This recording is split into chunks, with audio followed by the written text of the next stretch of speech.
और थोड़े बड़े हुए, अब तो घुटमन घुटमन कन्हैया चलवे लग गए। एक दिन इनके यहाँ एक ब्राह्मण आए, बड़े ही तपस्वी ब्राह्मण थे और शालिग्राम की सुंदर सेवा, भगवान की सेवा करते। मैया से सूखी सामग्री ली कि मैया सूखी सामग्री दो, हम प्रसाद पाएंगे, बनाएंगे, ठाकुर जी को भोग लगाएंगे। अब वो पंडित जी महाराज सूखी सामग्री लेकर के प्रसाद तैयार किया। अब प्रसाद में खीर बना रहे पंडित जी। अब खीर भी ब्रज में बने जब खीर, तो और फिर बाबा के यहाँ खीर बन रही है तो मेवा में स्थान में खूब मेवा चकाचक घिस के डाला और केसर चकाचक केसर घिस करके खीर में पधराई और केसर की खुशबू आई। और कन्हैया जी दाऊ बाबा दोनों गौशाला में गौ माता के संग खेल रहे। खुशबू गई और उन्होंने ध्यान लगाया, प्रसाद तैयार करके शालिग्राम के सामने रखा और शालिग्राम के सामने रख करके और माला करवे लग गए कि गोविंद को भोग लगाए दें। जब तक ठाकुर जी प्रसाद पा रहे हैं तब तक हम भजन कर लें। ध्यान ठाकुर जी का कर रहे हैं, ठाकुर जी वहीं गौशाला में घूम रहे हैं। दाऊ बाबा से कन्हैया बोले, लाला भैया, बलदाऊ भैया, हाँ लाला, मेरे नाक में खुशबू आ रही है, काहे की? अरे बोले केसर मिश्रित खीर बनी दिखे।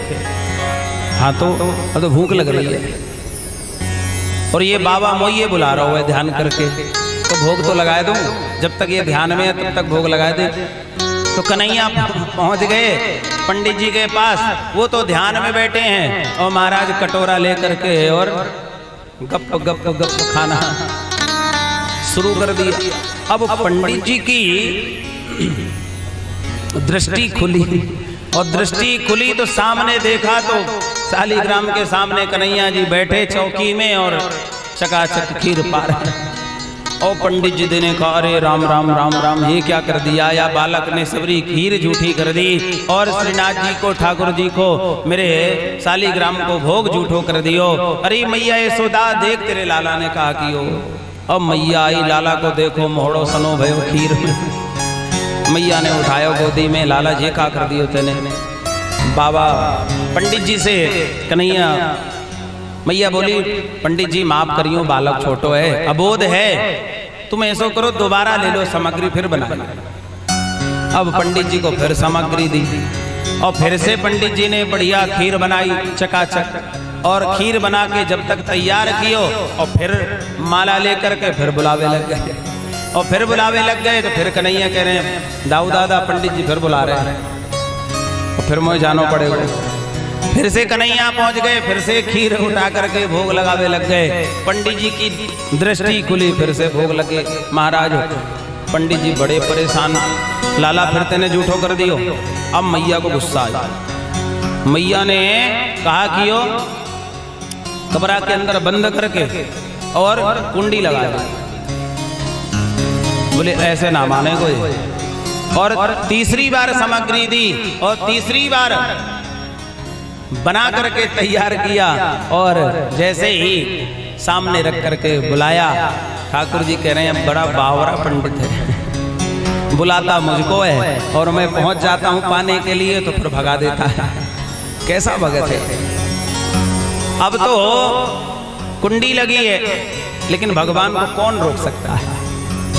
भगवान कुंडी खोल करके ठाकुर जी फिर से पहुंच गए और जैसे पहुंचे अब तो पंडित जी ने देखा कि अरे राम फिर से खराब कर दिया। अब गोविंद ने कहा, अरे पंडित जी किसका ध्यान लगा रहे हैं, जरा ध्यान से तो देखो। और पंडित जी ने जब ध्यान लगा करके देखा, आहा चरणों में गिर पड़े, प्रभु मैं ही बावरा था, मैं ही पागल, स्वयं गोविंद भोग लगाने आ रहे हैं और मैं इस मूर्ति में ठाकुर जी का दर्शन कर रहा हूँ। अब तो चरणों में गिर पड़े, प्रभु क्षमा करना, अपराध हो गया। ऐसे गोविंद आनंद प्रदान कर रहे हैं। गौशाला में गोविंद जाते हैं, सब वर्णन संत करते हैं कि गौओं के साथ कैसे खेलते। अपने उम्र के जो बछड़े हैं ना, छोटे छोटे, उन बछड़ों के महाराज सींग पकड़ के लटक जाओ, सींग पकड़ के लटक जावे। अब उनको भी आनंद आवे, बछड़ों को वो दौड़ने लग जाए। तो लटके लटके दौड़ते चले जाए।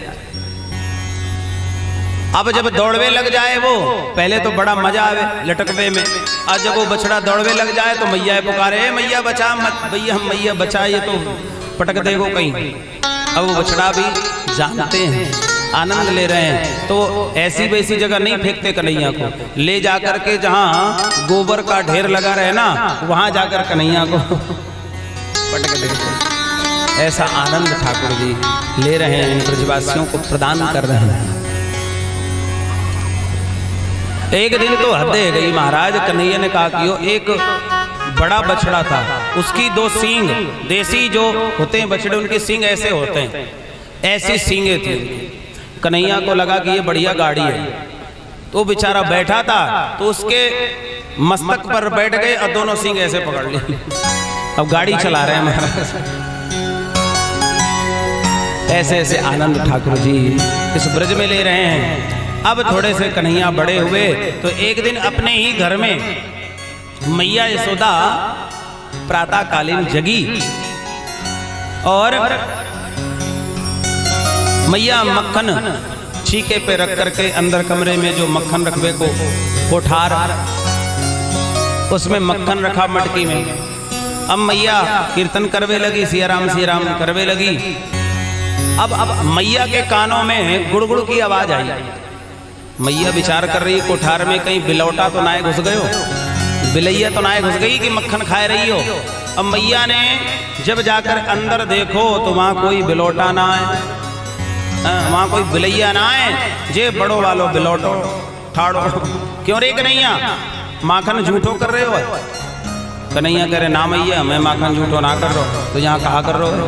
बोले मैया कहा बताऊं, तेने हाथन में जो ये कड़े पहना रखे है ना, ये मड़ी है, ये गर्मी में गर्म है जाए तो मेरे हाथन में लगे, हाथ मेरे जरे, तो का करवे आयो है? बोले इनको ठंडे करवे काजे, मैंने दही में माखन में हाथ दे दीनो। अच्छा तो तेरे मुखड़े में का लगो है दही मक्खन, मोड़े में का लगो है? बोले मैया कहा बताऊं, जैसे मैं अपने ये कड़े ठंडे कर रहा हो वही समय मैंने देखी तेरे या माखन की मटकी में चींटी चल रही। अब मैंने सोची ये चींटी खराब कर देगी माखन, तो मैं चींटी हटावे लग गो। इतने में ना जाने चींटी कहाँ से चढ़ती वही मेरे मुख में आ गई, तो ने मुख की चींटी हटावे कहा जाए ऐसे हाथ किए तो मुख में लग गए। मैया कह रही बातें बना रहा है दारी के तू, मक्खन खावे काजे दुनिया भर की बातें ने कर रहा है। ऐसे आनंद प्रदान कर रहे हैं। अब तो हो कन्हैया की लीला को इन ब्रजवासी गोपियां सुनती हैं तो बलिहार जाती हैं। इन किन प्रकार से किसी न किसी बहाने से गोविंद का दर्शन करने आती हैं। घर में सब संपन्नता है फिर भी कुछ ना कुछ मांगने के लिए नंद भवन आ जावे गोपी कि एक बार कन्हैया का दर्शन तो हो जाएगा। तो एक गोपी आई सुबह सुबह मैया से कह रही मैया मुझे गोबर दे दे। मैया कह रही गोबर कहा करेगी? अरे कहा बताऊं घर में लीपनो है। अच्छा तो मुझे पूछ का रही है गौशाला से ले जाके। अब मैया ठीक तो है लेकिन उठावे वो कौन? गोबर के छीकड़े उठाए वो कौन? तो कन्हैया बगल में खड़े, कन्हैया से बोली मैया, कन्हैया ने चलो जाए आके छीकड़े उठवाए दिए। कन्हैया बोले मैं क्यों उठवाऊं भाई, मुझे कहाँ मिले वो? गोपी कह रही है लाला जितने छीबड़े ये तू गोबर उठवावेगो ना उतने माखन के लोंदा तो खावे को दूंगी। अच्छा हाँ पक्का? बोले हाँ दूंगी। अब गए भैया गौशाला में। अब जैसे उठवावे लगे तो कन्हैया कहे रुक रुक गोपी, अच्छा ये बता गिनती कैसे करेंगे? तू ज्यादा छिबड़े ले जाए गोबर और मुझे कम माखन के लोंदा देगी तो मुझे पतो कैसे चलेगी? हाँ बात तो ठीक कह रहे हो, गिनती कैसे करें? तो गोपी कह रही लाला जितने चिबड़े ले जाओगे एक टिपकी तेरे माथे पर रख दूंगी। हाँ बाद में गिनती करके उतने लोना माखन के दे दूंगी। अब जितने ले जाती एक टिपकी रखती जाती। गोपी को बड़ा आनंद आ रहा है, उसने तो पूरी दोपहर कर दियो ढो ढो के गोबर और टिपकी रख रख के पूरे मोहड़े में टिपकी रख दी कन्हैया। कन्हैया कह रहे थे अब मैं थक गए हूँ तो कितनों गोबर ले जाएगी, बंद कर दे पहले गिनती कर ले। अब कन्हैया के मुखड़े को गोपी ने देखा, गोपी हंसवे लग गई। बोले कन्हैया बड़े प्यारे लग रहे हो, तुम बड़े सुंदर लग रहे हो। अच्छा नेक अपना मुखड़ा देख लो। तो जैसे जल में अपने मुख को कन्हैया ने देखा तो शर्म आए गए महाराज, देख करके टिपकी टिपकी रखी तो वही जल से अपने मुखड़े धुल लियो। और जैसे ही मुखड़े को धुला, अब गोपी कहवे लगी कन्हैया गिनती तो अब मिट गई, अब मैं कहाँ से तो माखन को लूं दूं, कितनों दूं, अब मैं ना दे रही। कन्हैया बोले चीटिंग कर रही है, बोले अब ना दूंगी, जा। कन्हैया बोले रह जा, फिर तू नहीं देगी तो तेरे घर में चोरी करके खाएंगे। अब कन्हैया ने फिर मंडली बनाई और मंडली बना करके महाराज एक दिन पहुंच गए श्याम सुंदर, अपनी मंडली को लेकर के श्याम सुंदर पहुंच गए एक गोपी के घर। बोलो माखन चोर भगवान के। एक गोपी के घर पहुंचे। गोपी उस समय यमुना तट पे जल भरवे गई और कन्हैया ने मौका पाकर उसके घर में प्रवेश किया। चीके पे पटकन मटकी टंगी भई और ग्वाल वालों को घेरा बनाए के उनके ऊपर 2-4 ग्वाल चढ़े और उनके ऊपर कन्हैया चढ़ करके माखन की मटकी निकाली और खुद तो खाई रहे हैं और बंदरों को आवाज लगा रहे हैं, सबको माखन खिला रहे हैं। और जैसे गोपी आई और भैया गोपी ने सुनी कि अंदर शोर मच रहे हो है, माखन को ग्वाल बालन को शोर, बंदरन को शोर सुनो तो बाहर खड़ी हो गई। कौन बिड़ गयो घर में? महाराज जैसे ही ऐसे है गोपी ने कही तो कन्हैया ने सबको सावधान कर दिया, सब सावधान हो जाओ। दरवाजा बंद कर दिया। अंदर से कह रहे हैं तेरे घर में हवा घुस गए हो है, भूत घुसो है भूत। गोपी कह रही है भूत? अब गोपी विचार करे आज तक मैंने भूत देखा नहीं, भूत होता कैसे है? बोले गोपी बाहर खड़ी हो जा, अगर सामने पड़ जाएगी ना तो भूत तेरे ऊपर चढ़ जाएगा। कैसे घर से छोड़ोगे, ये घरे कैसे छोड़ोगे? बोले तू हाथ जोड़ करके बाहर खड़ी है जा और जब तक हम चले नहीं जाएं तब तक नेत्र नहीं खोलना। अब क्या किया, एक ग्वाल के पूरे शरीर में मक्खन लगाया और मक्खन लगा करके उसके शरीर में रुई लपेट दी पूरे शरीर में। और रुई लपेटने के बाद जो वो होता है ना रोटी बनाने वाला, क्या बोले भाई, तया, वहाँ में काजल लगो रहे ना, वह काजल पूरे वहाँ के रुई में लगा दी, वह पूरा भूत बना दिया। अब जैसे ही बोले सावधान हो जा गोपी, अब तू भूतों की टोली निकलने वाली है। और जैसे ही दरवाजा खोल के हो करते भगे महाराज। गोपी ने सोचा कि एक बार तो आंख खोल के देख लूं चुपचाप भूत होता कैसा है। अब सब तो निकल गए, पीछे कन्हैया जा रहे हैं। इसने एक आंख खोल करके देखा, अरे ये कोई भूत उतना, ये तो नंद को पूत भूत बनो घूम रहे हो, ये घर में चोरी कर रहे हो भूत बन करके। अब दिन गोपियों ने विचार किया कि ऐसे ना माने गो या कि शिकायत करवे चले। तो सबरी गोपियन ने कहा कि शिकायत करवे तो क्या करें, बहानों तो चाहिए, घर वाले तो जान ना देंगे, सास जावे ना देगी, तो क्या करें? बोले अपने सासू माँ के जमाने की मटकी ने फोड़ दो। सबरी गोपियों ने अपनी अपनी मटकी फोड़ दी और अपनी अपनी सासू से कह रही हैं ये नंद को लाला घर में घुस के माखन भी खावे, माखन की चोरी करे, ऊपर से मटकिन ने फोड़े, बंदरन को खवावे। तो सास कह रही जाओ जाके मैया से शिकायत करके आओ। अब ये सबरी गोपियां नंद भवन में पहुंच गई और मैया यशोदा को आवाज लगाई, मैया बाहर निकल। अब मैया बाहर आके देखती कोई उत्सव ना आए, कोई जी कहाँ पे आए गई ढेर की ढेर। कहा बात है गोपी, कैसे सुबह सुबह? बोले मैया तेरे लाला के उत्पात से हम सब परेशान हो गए। मेरे लाला के उत्पात से? हाँ। कहा करे? बोले पूछे मत कहा करे। अरे बताओ। तो एक गोपी कह रही है बत्सान मुंच क्वचित समय क्रोश संजात हासा। बत्सान मुंच क्वचित समय, बोले असमय, समय पर नहीं, असमय बछड़ों को छोड़ देता है उनकी खड़क से और वो बछड़े जाकर के गौ माता का दुग्ध पान कर लेते हैं। और जब हम दूध काढ़वे काजे जावे तो दूध तो मिले ना, गाय की लात खावे और गाय की लात खावे और घर में जावे तो सास की डांट खावे। ऐसो काम करे तुम्हारो लाला। मैया कह रही है कान्हा ने गलत ना है क्यों, मेरो लाला ठीक काम करे। अच्छा कहा ठीक करे? बोले ठीक इसलिए करे क्योंकि तुम लोग गाय के बछड़े के हक का दूध चुराती हो और चुरा कर बेच लेती हो। कन्हैया ठीक करता है, भरपेट पिलाता है उनको दूध, इसलिए हमारे कन्हैया ने कुछ गलत नहीं किया। गोपियां कह रही हाँ अपने छोरा की गलती कहाँ मानेगी तू मैया। दूसरी गोपी कह रही मैया ये तो कछूना है, मैं बताऊं कहा करे तेरे को। कहा करे? बोले कल मेरे घर में सत्यनारायण की पूजा, तो जाने कहाँ से पहुंच गए ये। मुझसे बोले भाभी कछु खावे को दे। मैंने कही लाला अभी घर में सत्यनारायण की पूजा है, बाद में आइयो दोपहर में तब तो दूंगी। नाना मो तो अभी चाहिए। मैंने कही लाला पूजा है, पूजा के बाद जय जय की पूजा हो जाएगी, बाद में तुमको दूंगी। कन्हैया बोले देख ले भाभी तू मोए मना कर रही है, देख लूंगो तो ऐसो कह के चले आए।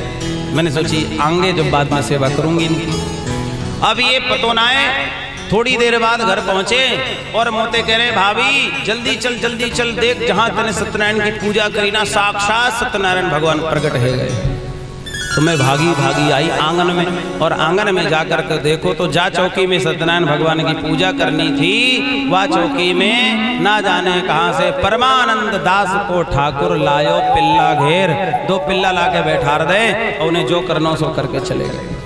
ऐसा उधम करे या कछु चीज ना देवे तो ऐसा उधम करे। मैया देखे लाला की तरफ ऐसो करे तू। लाला कह रहे मैया ये झूठी हैं नंबर 1 की। एक गोपी कह रही मैया ये तो कछु ना है। कहा कि वो तेरे संग तू बता। बोले रात्रि में मेरे घर आए और मेरे पति सो रहे, मैं सो रही, मेरे पति की दाढ़ी और मेरी बालों की चोटी आपस में बांध के चले गए। अब रात्रि में वो उठे, वो कह रहे हैं कहा कर रही है, मैं कह रहा हूँ कहा कर रहे हो, वो कह रहे हैं कहा कर रही है, वो कहा कर रही। मैं उनकी दाढ़ी उखड़ गई, मेरी चोटी चली गई। ऐसा उधम करें जब देखो तो ये हालत करके चले गए। ऐसा उधम करें तुम्हारो लाला। तो एक दिन गोपियों ने विचार किया कि इसको रंगे हाथ पकड़ा जाए। तो गोपियों ने चैलेंज किया कन्हैया हमारे घर आके दिखाना। विशाखा साथी थी।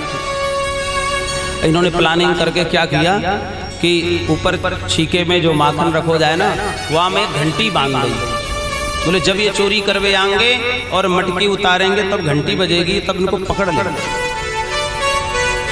घंटी बांध दी। अब महाराज कन्हैया पहुंचे चोरी करवे काजे, और जैसे देखा छीके में घंटी, तो ग्वाल बालच करे रुक जाओ पहले आते बात कर लेंगे। घंटी से बात कर रहे हैं, अरे घंटी आप प्रभु। बोले देख जब तक मैं माखन की चोरी करूं तब तक तू बजियो मत। हाँ सरकार ना बजूंगी। ठीक है मान गई बात। अब कन्हैया ने घेरा बना करके और चढ़ गए सबसे ऊपर। हमारे श्याम सुंदर ऊपर से माखन के लोंदा बना कर ग्वाल बालों को खिला रहे। ग्वाल बाल जब तक पाते रहे तब तक तो महाराज घंटी नहीं बजी। बोले सब लोगों ने पा लिया। बोले हाँ कन्हैया हम तो तृप्त है गए। बोले अब मैं खा लूं। और जैसे कन्हैया ने माखन का लोंदा बनाया अपने मुख में रखा, और मुख में रखती घंटी टनन टनन टनन टनन, और घंटी बजी कि गोपियां अंदर आई और नीचे से ग्वाल वाल सटक गए और कन्हैया पकड़ के लटक गए बेचारे। और कन्हैया लटके नीचे, गोपियां कह रही वाह अब बड़े अच्छे लग रहे, वैसे ही लटके रहो। कन्हैया कह रहे गोपियों बातें मत बनाओ, पहले नीचे उतारो, लग रही है मुंह। नहीं तुम लटके रहो, मैया को बुला के लाओ, रंगे हाथ पकड़ जाओगे तभी सुधरोगे। कन्हैया बोले देख बाद में बुला लियो, पहले वो नीचे तो उतार। नीचे उतारा कन्हैया, जैसे ही हाथ पकड़ लिया कन्हैया कह रहे गोपी रुक जा, तू रुक जा, पहले आते बात कर लो। किससे बात करनी है? बोले घंटी से बात करनी है। घंटी से कह रहे हैं क्यों रही घंटा रही? तो ये मैंने मना कियो बजियो मत। क्यों बजी तू? घंटी कह रहे प्रभु क्षमा करना, जब तक तुम्हारे ग्वाल बाल भोग लगाते रहे मैं नहीं बजी, लेकिन आप भोग लगाओ और घंटी नहीं बजे तो ये तो मर्यादा के विरुद्ध हो जाएगा। प्रभु आप भोग लगाओ, मुझे तो बजना ही पड़ेगा। कन्हैया कह रहे अभी तू बजी है, अब ये मोए बजाएंगी गोपियां। कन्हैया को पकड़ लिया, अब बांधवे लग गई कन्हैया को। कन्हैया कह रहे हैं अब बांधने का प्रयास कर रही पर कन्हैया बंध नहीं रहे। कन्हैया कह रहे हैं गोपी तुझको बांधने को सलीका ना है, देख तो बांधनो मैं सिखाऊंगा।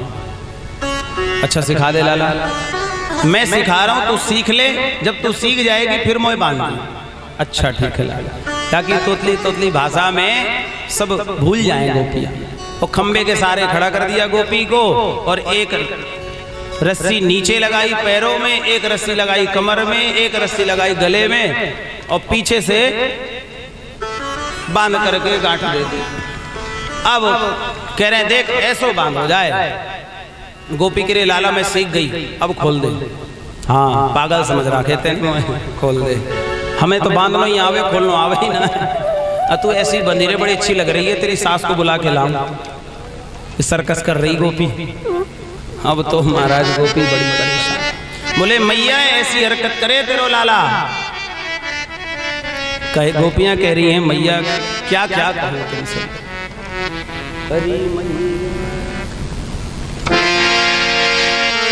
गोपियां भगवान की शिकायत करते हुए मैया से कहती हैं